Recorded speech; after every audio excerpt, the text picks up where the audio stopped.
আত্মাদের জগৎ। হ্যালো, আত্মাদের জগতে তোমাদের সকলকেই স্বাগত জানাই। আমি সুযোগ আছি তোমাদের সঙ্গে। আজ যে ঘটনাটি তোমাদের বলবো তা আমি শুনেছি আমার মায়ের থেকে, এবং এই ঘটনাটি অনেকটাই পুরনো, যা আমার মায়ের ছোটবেলায় ওনার সঙ্গে ঘটে। তবে ঘটনাটা যে খুব ভয়ের তাও নয়, কিন্তু একটা অদ্ভুত ঘটনা। তো শুরু করছি আজকের ঘটনা, আত্মাদের জগৎ। তো আমার মায়ের বয়স তখন 12 কি 13। শনিবারের এক ভর দুপুর বেলা মায়েদের ঘরের কাছে এক মন্দিরে মা ও তার 3 বন্ধুরা বসে লুডো খেলছিলেন। তখন বর্ষাকাল, তাই বৃষ্টি ও চারিদিকে প্যাচপ্যাচে কাদা হচ্ছে। তাই মা ও তার 3 বন্ধুরা বাধ্য হয়েই মন্দিরে বসে লুডো খেলছেন। অনেকক্ষণ সবাই লুডো খেলায় মগ্ন, কারোর কোনো হুঁশ নেই। এমন সময় মায়ের চোখ যায় মন্দিরের সামনে, মানে মন্দির থেকে একটু দূরে থাকা একটা বাঁশ গাছের দিকে।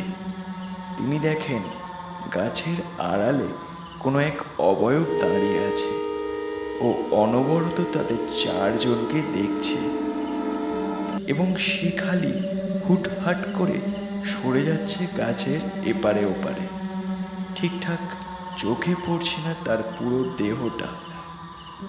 এই দেখে মা তার 3 বন্ধুকে ওইদিকে একবার দেখতে বলে।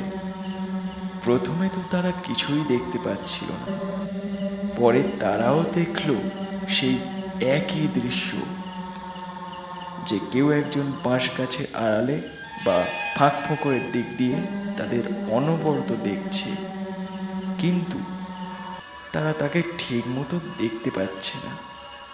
আরও একটা ব্যাপার, যেহেতু তারা মন্দিরের মধ্যেই ছিল, তাই হয়তো অবয়বটা দূর থেকেই তাদের দেখতে পাচ্ছিল, কিন্তু কাছে এসে তাদের ক্ষতি করার ক্ষমতা তার ছিল না।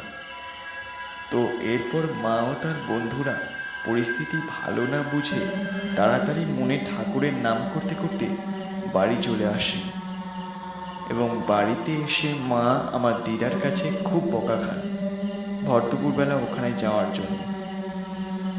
কারণ দিদা জানতেন যে মন্দিরের সামনে যে বাঁশবাগানটা আছে সেটা মোটেও ভালো নয়।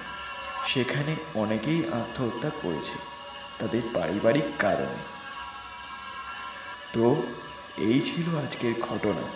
কেমন লাগলো অবশ্যই কমেন্ট করে জানাও, এবং ভালো লাগলে অবশ্যই একটা লাইক করতে ভুলো না। আর নতুন সদস্য হলে অবশ্যই সাবস্ক্রাইব করো চ্যানেলটিকে, যাতে নতুন নতুন ঘটনা তোমরা শুনতে পারো। আর তোমরাও চাইলে তোমাদের জানা একটা ঘটনা আমায় পাঠাতে পারো। আমার জিমেল দিয়ে দিচ্ছি এই ভিডিওর ডেসক্রিপশন সেকশনে। তাহলে আজকের মতো এই পর্যন্ত, দেখা হবে নেক্সট ভিডিওতে। আত্মাদের জগৎ।